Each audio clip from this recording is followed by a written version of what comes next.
Bonjour à tous et bienvenue dans le coffret de l'histoire, dans ce nouveau format dédié à l'histoire dans les médias. En effet, ce nouveau format, là on va faire la critique du film Les Mousquetaires d'Artagnan.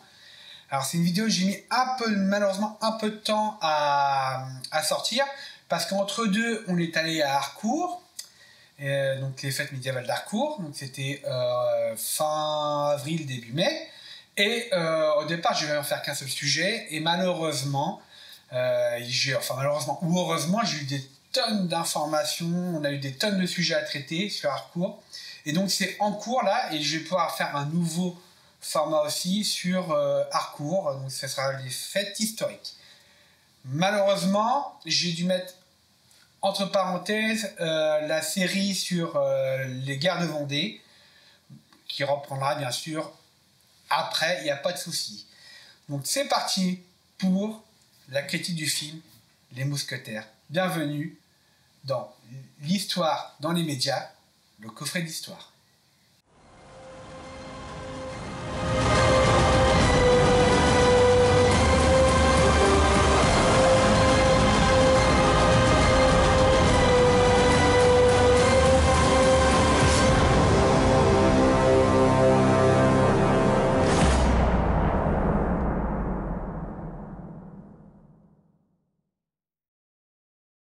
Avant de parler proprement dit du film et de ce que j'en ai pensé, je préfère alerter, parce que j'avais fait déjà une réaction un peu à chaud quand j'ai vu le film. Donc le film est sorti le 5 avril, j'ai dû le voir courant avril, et j'en avais fait un sujet juste après la séance. Et du coup, là, j'étais pas rentré trop dans les détails du scénario, un petit peu mais pas trop. Et là, vraiment, je vais rentrer dans les détails. Donc, attention, spoil, pour ceux qui ne veulent pas connaître ce qui se passe dans le film. Je vous invite à quitter la vidéo et à y revenir quand vous aurez vu le film. C'est-à-dire, là, au cinéma, c'est un peu compliqué, mais peut-être en DVD ou en Blu-ray ou tout autre support à votre convenance. Voilà. Donc le film est une première partie de deux films. Donc là, on suit D'Artagnan. Le deuxième film est prévu le 13 décembre au cinéma et il se nommera Milady. Donc comme je l'ai dit, ce film est consacré à l'épopée de D'Artagnan, un jeune gascon qui rêve d'être mousquetaire et qui fait route vers Paris. Malheureusement, pendant son voyage, il prend part à une bagarre pour sauver une jeune demoiselle. On le saura plus tard, cette demoiselle est la messagère entre la reine et le duc de Buckingham. Malheureusement, il échoue et il est laissé pour mort. Il arrive tout de même dans Paris et réussit à se présenter à Monsieur de Tréville, qui est en charge des mousquetaires. Il rencontre aussi les trois mousquetaires, Athos, Porthos et Aramis. Donc, suite à cet épisode, il se lie d'amitié avec Athos, Porthos et Aramis. Et après une soirée un peu arrosée, il est vrai, dans une taverne, on retrouve Athos dans une chambre avec une jeune femme qui est morte, décédée. Athos est alors emprisonné, jugé et condamné à mort. C'est là que M. de Tréville demande à D'Artagnan, Aramis et Porthos d'essayer d'innocenter Athos. Suite à l'enquête de notre jeune aspirant mousquetaire aidé par ses amis mousquetaires Porthos et Aramis, D'Artagnan découvre que la jeune femme qui a été retrouvée dans le lit d'Athos est la jeune femme qu'il a tenté de secourir au début de ses aventures. Malheureusement, il découvre aussi qu'il y a un complot pour faire venir le duc de Buckingham à Paris pour rencontrer la reine. Complot qu'il arrive à déjouer et il tente de demander à la reine de secourir Athos. Malheureusement, elle n'arrive pas à convaincre son mari, Louis XIII. Alors qu'il fait route vers une mort certaine, Athos, qui est protestant, on l'apprend un peu plus tôt dans le film, est secouru par son frère, qui est l'un des chefs de la ville de La Rochelle. C'est là qu'Athos apprend que son frère mijote un complot contre le roi afin de le tuer. En parallèle, on a vu que la reine avait offert ses ferrets au duc de Buckingham. C'est là que Constance décide alors de faire appel à D'Artagnan pour récupérer les ferrets. Il est très vite rejoint par Athos. Les deux se retrouvent en Angleterre et réussissent tant bien que mal à récupérer les ferrets. De retour à Paris, ils réussissent à déjouer le complot des habitants de La Rochelle, enfin des chefs de La Rochelle, et à secourir le roi. Et c'est là qu'on arrive vers la fin du film. Le roi remercie les mousquetaires. On voit que le cardinal de Richelieu continue de comploter. Et on voit bien sûr qu'il va y avoir une suite, puisque la dernière scène, c'est l'enlèvement de Constance, et D'Artagnan, qui essaie de la secourir, est assommé. Alors, comme on n'est pas une chaîne qui traite du cinéma, nous allons surtout nous atteler à tout ce qui est costume, vérité historique, mais puisque le roman Les Trois Mousquetaires est inspiré de faits historiques. Et bien sûr, donc la mise en scène, les décors. Donc c'est parti d'ailleurs pour la mise en scène.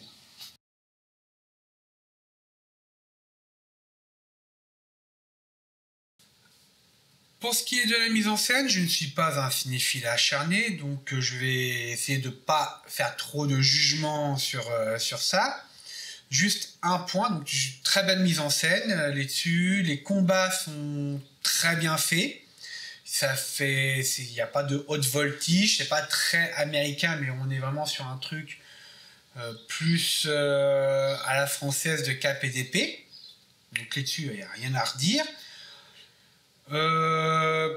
Pour ce qui est, par contre, un point négatif, la caméra épaule. Alors, ce que je veux dire, la caméra épaule, c'est-à-dire que pendant les scènes de combat, on fait un peu tomber la caméra, ça virevolte un peu de partout. Alors, sur ce film-là, j'ai vu juste sur une scène de combat, je crois que c'est la première scène. Après, ça va mieux. Après, ça va beaucoup mieux. Mais par contre, par pitié, arrêtez avec ça, parce que ça fait brouillon. Alors certes, c'est sûr, si je prends par exemple le cas du film Vaincre ou mourir, qui est un très bon film, hein, mais qui souffre du même défaut, ça permet d'éviter de faire un plan large, et donc par exemple, s'il y a un manque de figurants, ça permet d'éviter de voir qu'il y a un manque de figurants. Donc sur le budget du film, Vaincre ou mourir, c'est quand même un film à petit budget, donc c'est un peu pardonnable. Mais c'est vrai que sur le budget du film, ça peut peser, c'est sûr. Mais moi, personnellement, je comprends rien, en fin de compte. Ça bouge tellement, je comprends rien, c'est le seul point négatif. Mais par contre, sur les combats, c'est réaliste. Exactement, c'est le mot, réaliste. On a donc vraiment des combats assez réalistes. C'est pas du tout un film américanisé. Excusez-moi, le mot est un peu compliqué à sortir, mais c'est ça. Ou hollywoodien. On est vraiment sur un film français.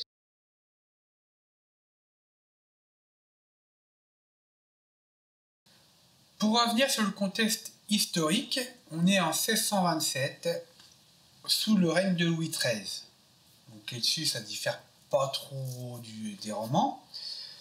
Et on est vraiment on peut dire, en sortie des guerres de religion. Donc on est sur le début de règne des Bourbons, de la famille des Bourbons, avec le roi Henri IV, qui est décédé, qui a été assassiné, bien sûr, par un fervent catholique, je le rappelle. Et du coup, on est avant le siège de La Rochelle, qui a réellement existé, vraiment.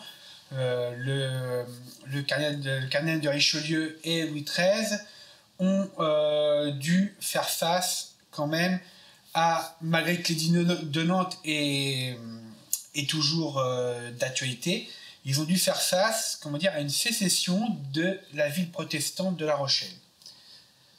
Donc là, Louis XIII tente d'éviter cette guerre, malgré tout. Et on voit son frère qui lui, conseille Louis XIII et il tente de le convaincre d'attaquer La Rochelle. Voilà.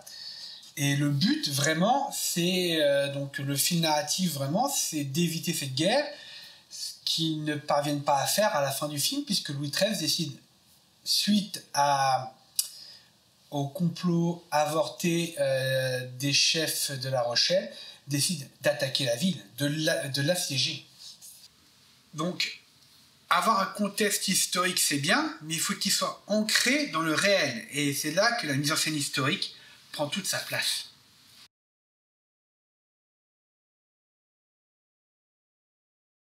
On arrive au cœur de notre vidéo, la mise en scène historique. Est-ce que dans ce film, on a l'impression d'être au XVIIe siècle? La réponse, elle est oui. Avec quelques bémols. Si on prend par exemple les costumes, la production a choisi de ne pas mettre la casaque à nos mousquetaires. C'est vrai qu'on se représente beaucoup des mousquetaires avec la casaque bleue notamment. Dans ce film, il n'y a pas. C'est un choix de la production. Je ne sais pas pourquoi. Mais voilà, c'est comme ça.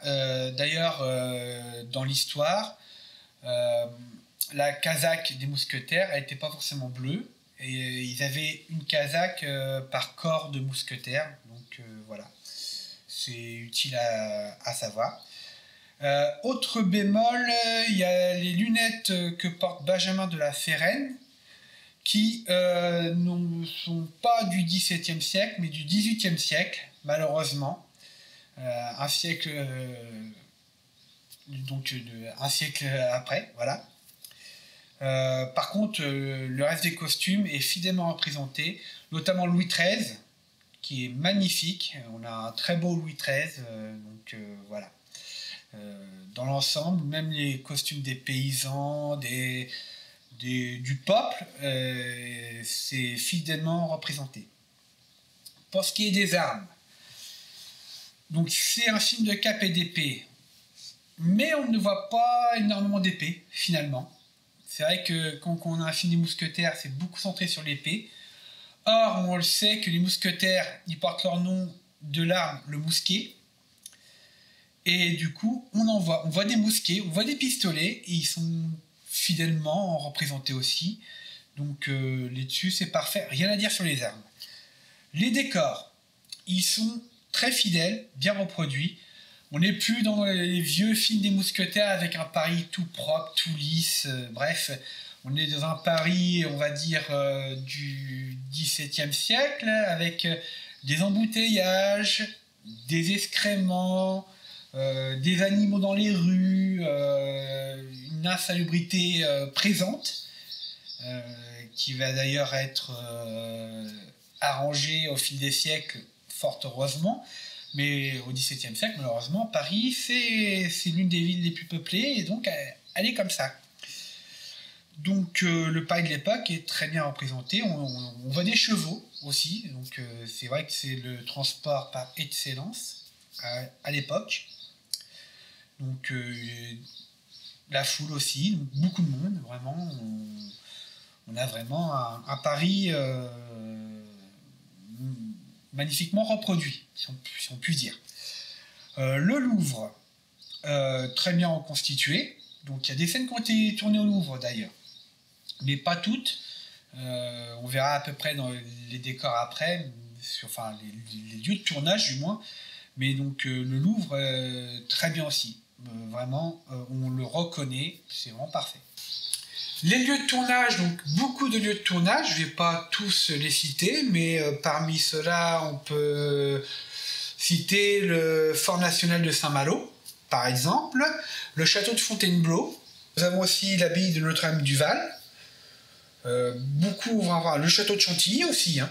Donc beaucoup de lieux qui on mélange un petit peu. Pour le Louvre, il y a l'escalier du Louvre notamment. Donc voilà, on a plusieurs lieux de tournage donc pour les rues, les plages et les châteaux, ce qui fait qu'on a vraiment une immersion vraiment totale dans l'époque. Alors si je prends par exemple le château de Fontainebleau, ça permet d'avoir la salle du Conseil du Roi, les couloirs aussi du Louvre et la chapelle de la Reine. Pour le Louvre notamment, nous avons donc pour l'extérieur, pour les scènes à l'extérieur, la cour carrée, donc c'est celle du Louvre. Nous avons aussi donc pour l'intérieur, je l'avais dit, donc l'escalier du Sud pour justement, donc c'est l'un des deux escaliers imposants qui se situent aux deux extrémités de la colonnade. Et pour finir pour cette mise en scène historique, les personnages, comment se comportent-ils? Donc nous avons un Louis XIII joué par Louis Garrel, donc un excellent acteur. Sincèrement, pour une fois on a un roi et ça fait du bien parce qu'on a toujours le Louis XIII, on l'a toujours caricaturé comme timide, un peu timoré, et c'est vrai qu'il était bègue, c'est vrai, mais il avait une force de caractère qui n'est jamais représentée dans un film. Et là il se trouve qu'on a un Louis XIII qui vraiment a une force de caractère, qui s'impose devant son frère, devant la famille royale. Donc on voit la famille royale aussi, c'est très bien aussi. On ne la voit pas beaucoup dans un film des Mousquetaires. Et malgré tout, qui est en proie au doute. Notamment, par exemple, il veut marier son frère, donc il impose un mariage avec son frère. Donc à l'époque, on sait très bien, c'était des mariages politiques. Et du coup, son frère, lui, ce qu'il veut, c'est attaquer La Rochelle. Donc on a une confrontation fraternelle. Malgré tout, il impose, il dit c'est moi le roi, je décide. Donc sincèrement, on a enfin un Louis XIII digne de ce nom dans un film des Trois Mousquetaires. Il était temps. Ce petit bémol, il n'est pas bègue dans le film. C'est vrai. Mais bon, mis à part ça, c'est un Louis XIII qui est le plus fidèle à ce qu'était notre bon roi Louis XIII, qu'on appelait Louis le Juste, notamment. Voilà. Un cardinal de Richelieu qui, finalement, laisse sa place à Louis XIII. Il ne l'écrase pas. On a vraiment un cardinal effacé qui le soutient. Il soutient son roi, quoi qu'il arrive. Et on voit juste son deuxième visage, c'est-à-dire celle du roman, puisque, en fin de compte, cardinal de Richelieu a toujours soutenu Louis XIII, en vrai. Hein. Donc, dans les faits historiques, il l'a toujours soutenu.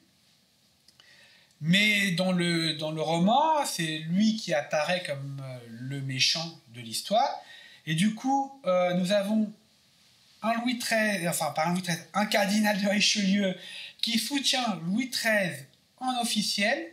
Et officieusement, nous retrouvons le cardinal de Richelieu qui complote, qui cherche vraiment à provoquer, à provoquer une guerre, à aller contre la couronne.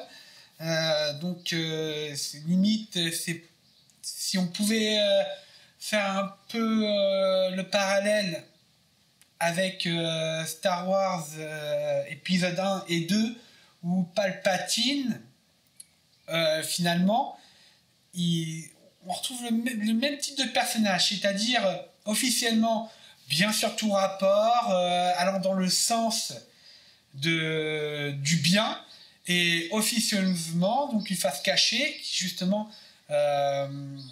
complote, qui essaie de manipuler les choses pour soi. Voilà. Ensuite, Porthos, donc cardinal de Richelieu, qui est d'ailleurs joué par Eric Roth. Je sais pas si ça se prononce comme ça, mais voilà. Porthos. Alors, le personnage de Porthos, Donc il est assez libre dans sa vie intime. Alors, moi, ça ne me pose pas de problème. Maintenant, est-ce que vraiment c'est utile dans l'histoire? Clairement, je vous dirais non. Ce n'est clairement pas utile dans l'histoire. Bon, c'est juste que ça va dans le sens de l'actualité, de la pensée actuelle, mais ça rajoute rien. Ça, niveau du film, c'est pas très pesant dans le film, donc là-dessus, ça le dessert pas, mais ça l'enrichit pas plus que ça. Enfin, moi, c'est mon avis personnel. Athos, donc joué par Vincent Cassel, qui est extraordinaire, cynique. On sent qu'il a souffert dans sa vie. Donc, il est protestant, je le rappelle. C'est un noble protestant. Et donc, la famille royale qui est présente, je vous l'ai dit. Alors, je n'ai pas retrouvé le nom des acteurs. De toute façon, je laisse un lien pour le casting, parce que si je vais citer tout le monde, c'est pas le but de la vidéo, mais voilà. Nous avons un jeune D'Artagnan joué par François Civil. Bah, rien à dire de plus. C'est D'Artagnan, fougueux, qui se met dans de sales draps. Il est jeune, inexpérimenté, mais vraiment qui est très bien joué. Il est vraiment très bien joué, héroïque. Rien à redire sur D'Artagnan. Constance Bonacieux, qui est un personnage récurrent dans le roman et dans Les Mousquetaires, joué par Lina Coudry, c'est ça, Lina Coudry. Donc très bon personnage aussi, bien joué, rien à redire aussi. Aramis, fidèle à lui-même, comme dans les romans, romantique, élancé, donc joué par Romain Duris. Très, très bon personnage aussi. Milady, jouée par Eva Green, je devais la citer parce que le personnage dans ce film est, comment dire, il est assez effacé, mais quand même, enfin, il est présent ponctuellement. Eva Green campe le personnage extrêmement bien. J'espère que la suite, donc parce que le prochain film lui sera dédié, j'espère sincèrement que ça continuera comme ça, parce qu'on a envie d'en apprendre plus sur ce personnage, parce qu'on a des brides de son passé, notamment avec Athos, et j'espère que c'est justement pour ouvrir la voie au prochain film. Voilà.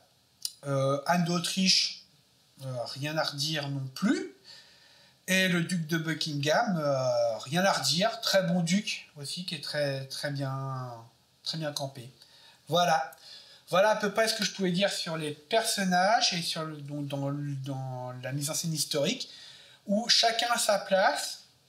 J'ai pas eu l'impression que chaque personnage était vraiment supplanté un autre. Vraiment, on a un film qui justement donne vraiment chaque rôle à chaque personnage, et c'est vraiment très très bien joué. Voilà.